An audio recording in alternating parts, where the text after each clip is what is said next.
Damien Seize, vous êtes auteur, compositeur, interprète. C'est la chanson Je n'ai con en 99 qui vous a fait connaître. À l'époque, vous aviez vendu plus de 200 000 albums. En 2005, vous avez quitté votre majeure compagnie pour, dites-vous, ne pas finir en sonnerie de téléphone portable. 2 albums ont suivi et vous voici au 6e album, J'accuse, qui sort fin mars et dont la pochette a été jugée dégradante pour la nature humaine par l'ARP, l'autorité de régulation professionnelle de la publicité, est immédiatement retirée des réseaux d'affichage, métro compris. On va en parler dans quelques instants. J'ajoute que vous serez en concert au Zénith le 5 mai et le 6 mai. À côté de vous, Macha Merrill, actrice. Au cinéma, on vous a vu dans les films de Rohmer, Michel Deville, Roger Vadim, Jean-Luc Godard, Louise Buñuel, Jean-Yann, Agnès Varda, Bertrand Blier, Claude Lelouch, James Ivory. Au théâtre, vous avez joué Tchekhov, Edith Wharton, Oscar Wilde, et vous venez de jouer Le Voyage de Victor de Nicolas Bedos, qui va d'ailleurs tourner prochainement en France, et dans le cadre du Printemps des Poètes, dont il sera question à la fin de cette émission, vous le verrez, c'est une surprise. Je signale que vous serez le lundi 15 aux éditions des Femmes, où vous direz du Georges Sand. Effectivement, le Printemps des Poèmes, c'est le retour de la poésie dans la sphère publique. Cette année, c'est dans 65 pays en même temps. Alors, Damien Seize, je vais commencer par vous, puisque vous êtes venu juste pour parler de ce cas, le cas de cette pochette de disque affichée dans le métro, retirée parce que jugée dégradante pour la nature humaine. Alors pour comprendre ce qui vous arrive, je vous propose de regarder un extrait du 20h de France 2 d'hier soir, télévision. Elles agissent au hasard, dans les rues de Paris et surtout dans le métro. Leur mission, faire un sort aux publicités sexistes. Leur mode d'action, la dérision. Aucun stéréotype n'échappe à la vigilance de ces féministes qui n'hésitent pas à interpeller les passants. Que vous en pensez, vous, de cette publicité? Je la pense mauvaise et ma copine, elle a trouvé qu'elle était horrible. Et vous aussi, Moi vous la... aussi, moi, Oui, je la trouve. Il n'y a pas de raison d'utiliser pour vendre n'importe quoi des allusions à la sexualité, des corps de femmes à moitié nus, des morceaux de corps de femmes. C'est vraiment un réflexe de paresse des publicitaires. La publicité n'est que le reflet de la réalité des choses. On n'est pas crédible quand on montre des conseils d'administration à majorité féminine. Il n'y en a pas en France, donc, ou très peu dans les 440. Donc il n'y a aucune raison de le montrer. La publicité n'est pas en avance sur son temps, elle est dans son temps. Années 80 donc, les femmes sont libérées. Années 2000, elles sont possédées.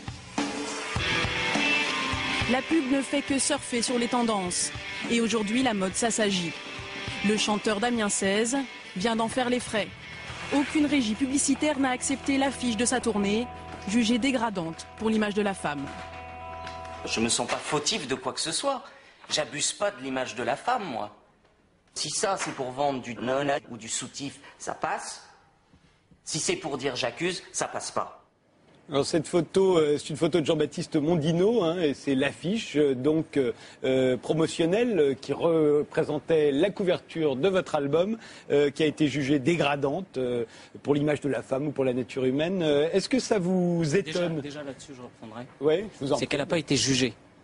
Oui, jugée dégradante par l'ARP. Voilà. C'est-à-dire par les publicitaires eux-mêmes. C'est pas les métros publics qui disent on met pas ça. Parce que qu'il n'y ait pas de publicité dans les métros publics, moi je serais pour. Que ce soit pour les expos de peinture, je serais plutôt content. C'est pas vraiment la gueule de nos métros. Donc, dans un système capitaliste, ils disent non, nous ne voulons pas de ce client. Suite à ça, on met un texte noir sur blanc. Oui, il y a une deuxième affiche, Voilà. Vous avez demandé. C'est pour ça, moi, que je vais sur France Inter et que je viens ici, parce que vraiment, ce ne sont pas des jeux auxquels j'aime me prêter généralement. Donc je vais sur France Inter pour dire, on censure d'abord une photo. Donc il y a déjà un débat qui arrive, c'est-à-dire, l'art a-t-il le droit de s'exprimer? Est-ce que c'est de l'art? Est-ce que la publicité c'est de l'art? Est-ce qu'on est en droit de prendre la défense de cette femme qui est déjà, premièrement, superbe, deuxièmement, libre d'être nue dans un caddie jusqu'à preuve du contraire, et troisièmement, encore plus libre, d'essayer de se dire qu'avec moi, elle mène un peu une lutte qui est celle d'ouvrir la tête des mômes qui sont dans nos collèges, gavés d'iPhone et de merde à longueur de temps, et de se dire que peut-être ça va faire du bien dans les métros de voir que l'homme est autre chose que de la viande dans un caddie, et que ça commence à bien faire. C'est ça, cette affiche. Et quand j'entends hier la personne pour laquelle j'ai tout le respect du monde. Vous parlez de santé dans notre émission Oui, d'hier soir, effectivement. Qu'elle soit homme, femme, peu importe, c'est pas la question. Cet être humain qui dit en voyant cette affiche, mais quand même, c'est du bon sens. Une femme dans un caddie avec marqué j'accuse et puis qui d'un seul coup se rend compte que elle est un peu stupide là sur ce qu'elle dit et que donc c'est ah mais oui mais faut savoir lire. Oui. Pardon de pas prendre les gens pour des cons, quoi. Juste de me dire, oui, quand je fais quelque chose, c'est pour des gens qui savent lire. Oui, c'est sûr. Et quand bien même il n'y aurait pas j'accuse, je pense qu'il ne faut pas beaucoup de perspectives pour se dire que c'est a priori une critique du système en lui-même. Qu'est-ce qu'ils ont dit? Pourquoi? Quelle est l'accusation? Ah ben là, ils vous disent, parce que c'est il y aurait des risques. C'est même drôle cette affiche, moi je trouve. Elle est ravissante, le photographe est excellent, on le connaît, et elle est plutôt jolie, non?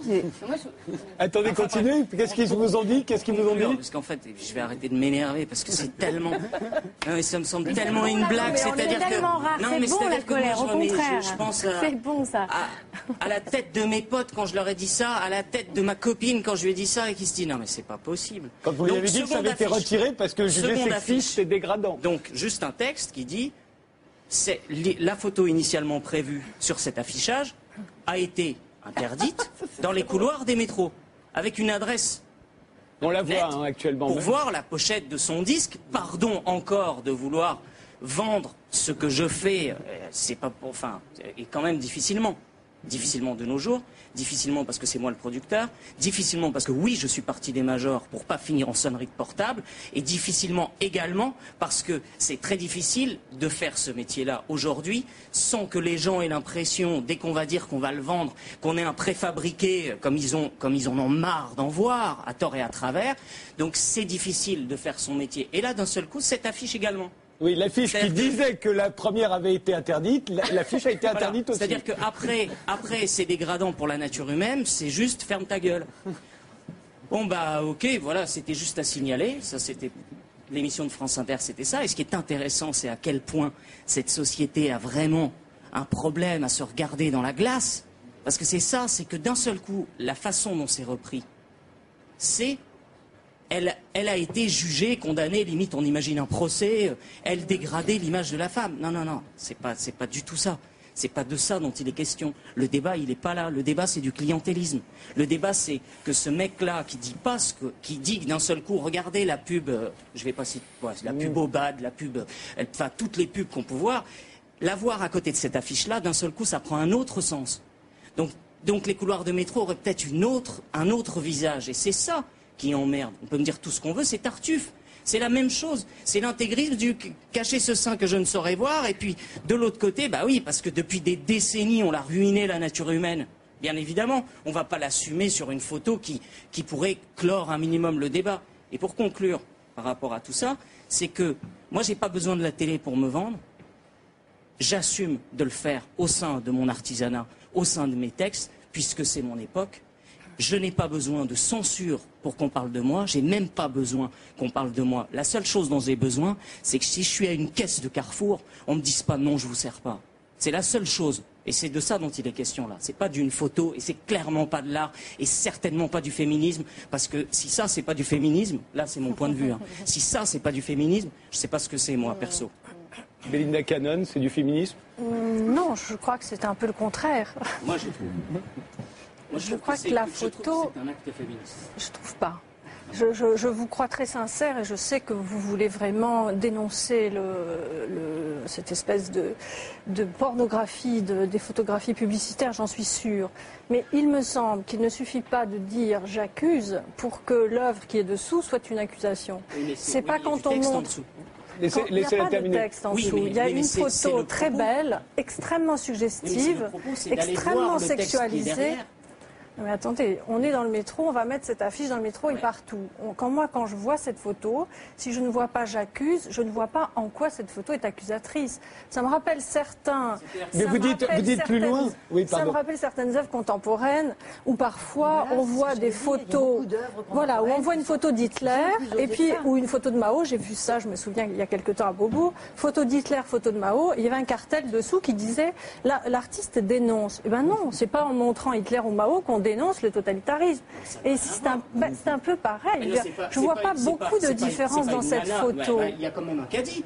Elle n'est pas les jambes écartées avec marqué 36-15. Vous vous rendez compte, c'est compliqué là, ce qu'il faut faire comme démarche. Mais oui. C'est compliqué, pas pour moi. Une femme très attirante qui a les cuisses ouvertes sur une image où il y a écrit « j'accuse ». Bon, d'accord, il y a écrit « j'accuse ».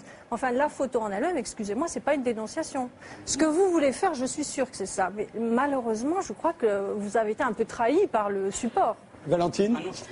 Moi, il m'a semblé honnêtement d'évidence qu'il s'agissait d'une provocation, d'une vraie, bonne, franche, intéressante provocation, justement, et que forcément, ça ne pouvait pas être autre chose qu'une dénonciation. Enfin, je ne vois pas comment on pourrait interpréter cette image-là comme une apologie de la femme-objet. Je vais dire même plus loin, pour moi, c'est pas une femme qui a dans le caddie. C'est toutes les obscénités de la société de consommation qui s'y trouvent. C'est un symbole et il me semble que ça va bien au-delà du débat sur le respect du corps féminin. Je voudrais juste vous citer un exemple d'autres campagnes d'affichage qui auraient tout à fait pu faire réagir sur cette idée comme ça de respect de l'être humain. Et les gens, là, ont été très intelligents. Je ne vois pas pourquoi ils ne le seraient pas ici. Vous avez peut-être vu cette campagne d'affichage dans le métro par l'Office des prisons. Je ne sais pas le titre exact de cet office, mais en gros, l'Observatoire des prisons, il s'agit de faire des dons. Et le slogan, alors c'est une affiche où on voit un homme derrière des barreaux, et le slogan, c'est « Si cela peut vous aider à donner, imaginez que cet homme est un chien ». Qui prend ça au premier degré? Personne, bien évidemment. Il s'agit de provoquer, de nous faire réagir, de nous mettre en colère. Et on est dans une société dans laquelle la colère a très peu de place parce que nous sommes minés par la crise, par un tas de choses qui nous rendent un petit peu apathiques. Moi, quand je vois cette affiche, pour moi, c'est à l'évidence une dénonciation. J'avoue, vraiment, j'ai du mal à comprendre en quoi ça peut être interprété comme une apologie. Enfin, Jean-Claude Carrière. Je vais dans le même sens parce que j'ai eu la même réaction que Macha. La première, c'est de dire c'est drôle. Bon, c'est une image qu'on voit, qu'on retient, qu'on remarque. Au-delà de cette affiche, ce que je vois, c'est que c'est une image rayonnante qui, moi, je n'y vois pas du tout une femme à vendre, mais un être humain. C'est-à-dire, j'y vois de la chair humaine à vendre et j'y vois une image de l'esclavage contemporain. J'ai assisté moi-même, il y a une vingtaine d'années, à un marché aux esclaves au Népal, où j'ai vu ça de mes yeux, c'est-à-dire une caravane de Mercedes arrivant des Émirats et achetant littéralement des jeunes Népalais pour les amener travailler dans des conditions que vous imaginez. C'est tout cela que je vois, c'est la beauté, la richesse d'une image aujourd'hui, où il est plus difficile que jamais de faire une image forte aujourd'hui, étant donné que nous vivons dans des milliards d'images. Celle-là en est une. Celle-là est une image qui va au-delà de son image, au-delà de ce qu'elle représente. Elle nous dit, comme vous l'avez dit, beaucoup de choses sur ce à quoi nous sommes exposés. Si on accepte la condamnation de cette image-là, c'est nous condamner nous-mêmes au sirop et à l'eau tiède. C'est-à-dire à ne pouvoir rien dire et rien faire. Macha ? C'est pas nouveau. Moi, il y a 40 ans, j'ai fait un film qui s'appelle La femme mariée de Godard, qui était la dénonciation de la publicité. Et c'était une femme qui était complètement saoulée par toutes les images de soutien-gorge. C'était le début. On commençait à voir des femmes dénudées sur les affiches. Maintenant, ça ferait rire, parce que comparé à ce qui choquait à l'époque, il y avait la censure. Dans le film, je ne pouvais pas apparaître nue. Je cachais la poitrine. Vous vous rendez compte les progrès que ça fait. Moi, je trouve que ce qu'elle a de frappant de cette image, c'est que c'est ça. C'est qu'elle nous dit, attention, on est dedans, on est complètement victime de la publicité. Et nous, en 68, on l'a dit. On l'a tellement dit, mais on ne nous a pas écoutés. Et le monde de la consommation a envahi la planète. C'est un peu ça que je trouve que c'est se servir des instruments de l'ennemi pour dénoncer quelque chose. Je ne suis pas d'accord avec vous. Comme vous l'avez dit, après 68, on ne vous a pas écouté. Donc il y avait peut-être un petit problème sur le message. C'est ce que je dis pour cette photo. Nous pouvons faire des analyses très brillantes sur les 3e et les 4e degrés de la photo. Quand elle sera mise partout dans le métro, c'est pas ça qu'on dira. On est là et on parle. Moi, je trouve que c'est déjà pas mal. Excusez-moi, vous connaissez les pubs Koukaï qui ont été affichées partout dans le métro sans que ça ne soulève la moindre colère, il y a 2 ans, où on voyait les hommes associés à ces choses dégueulasses qu'on a sous les ongles, les cheveux qui sont au fond de la baignoire, et on voyait des mains de femmes magnifiques soulever ces choses horribles, ces déchets, et puis il y avait des petits hommes coincés dedans. Et ça a fait réagir qui? Au bout d'un moment, moi, je veux pas que le féminisme, ce soit une forme aussi de contestation systématique. Non, mais ça touche pas que les femmes, ça touche en général. Ouais, la publicité, je suis d'accord avec lui, c'est la société entière qui est complètement ensuquée par la publicité. Le grand ennemi, c'est la publicité, disons-le franchement. C'est qu'on est complètement bombardé du matin au soir et sur Internet. C'est pour ça que je déteste Internet, parce que dès que tu ouvres, il n'y a que des images qui t'agressent. C'est terrible. Il faut arrêter. Est-ce qu'on peut arrêter? Je ne sais pas. Je crois que c'est trop tard. Mais je crois qu'il faudrait que les gens ils écoutent le disque. Les artistes le font. Moi, je suis ravie. Bravo. Il y a quand même quelque chose qui est soulevé, c'est-à-dire que hier j'entends parler de 2e degré et là j'entends parler de 3e et de 4e degré. Mais si vraiment, mais je le dis en toute sincérité, peu importe le message, et puis encore une fois, je veux dire, moi j'en ai vraiment rien à foutre, mais sincèrement rien à foutre. Qu'on aille acheter mon disque ou pas l'acheter, de toute façon, il me fera pas gagner d'argent à moi. Il ne me fera pas gagner d'argent. Il faudrait que j'en vende 150 000 pour gagner 1 centime. Pour le rembourser, il faudrait que j'en vende 150 000. D'accord? Je ne vais pas gagner d'argent. Ça fait 1 an que je travaille dessus. Mais quelque part, j'en ai rien à foutre parce que ce n'est pas le débat là. Le débat, c'est qu'on me dit que le cerveau humain en est à l'état aujourd'hui où cette photo-là, il ne peut pas la comprendre. Et j'ai des doutes sur qui me dit ça et la raison du pourquoi on me tient ce discours. C'est ça, parce que la seconde avec le texte, alors c'est quoi? Elle offense qui? C'est quoi son problème au texte informatif? C'est bien que c'est le j'accuse qui a un problème et pas la photo pour ces gens-là. Et ça, c'est un réel souci parce que tous les régimes totalitaires commencent forcément par les artistes. Que hier, quand vous parliez du nombre de procès, c'est toujours sur eux que ça tombe parce que bien évidemment qu'ils ne vont pas aller attaquer la grande marque. Bien évidemment que les réseaux publicitaires, là, on parle de celle-là, mais les métros, ils ne vont pas changer demain. Demain, ça ne changera rien. Le seul truc qu'on aura dit, c'est bon ben, il y en a encore un qui a choqué pour faire sa promo. C'est ça le message qui sera passé. Toutes les censures du monde s'arrêtent toujours à la forme et ne vont pas au-delà. C'est du pur formalisme. Il n'y a pas moyen. Tous les codes de censure qui ont existé au cinéma, dans la pub ou ailleurs, toujours ont regardé, mesuré les formes et c'est tout. Sans aller au-delà et sans essayer de percer le sens même de l'image qu'on nous propose. En France aujourd'hui, il y a encore ce genre de... On en est là, bien sûr. Dernier mot, Belinda, dernier mot. Oui, je voudrais te dire un dernier mot. Moi, je trouve que c'est très réjouissant ce qui se passe et notre conversation. Vous dressez un portrait accablant de notre société. C'est une société qui se préoccupe tellement de l'image de la femme que, peut-être maladroitement, peut-être, n'empêche qu'elle s'est effarouchée de cette photo. C'est bien. Vous voyez comme les choses avancent. On se préoccupe de l'image de la femme. Eh bien, c'est bien. Oui, mais c'est pour ça que je reviens au pourquoi de mon intervention. C'est la publicité en interprétation. Non, je crois que les gens se prennent. Évidemment, c'est un mauvais sujet. C'est différent. Et puis, clairement, ça n'est pas une femme, c'est un être humain. Et si c'était un homme, et si elle était habillée, et s'il n'y avait pas marqué j'accuse, et si c'était ma sœur qui participe, avec. Mais qu'est-ce que vous en savez que c'est pas ma sœur? Qu'est-ce qu'ils en savent que ça n'est pas ma sœur? Mais non, mais et ça pourrait bien l'être. Et si c'était un prêtre? Bah oui. Vous savez quoi? Je vous ai écrit un petit mot qui a un peu rien à voir, avec... Ce serait peut-être pas le même tableau, je ne comprends pas le fameux. Ah mais la Joconde, elle est exposée. Cette affiche, elle n'est pas exposée. Elle est surexposée.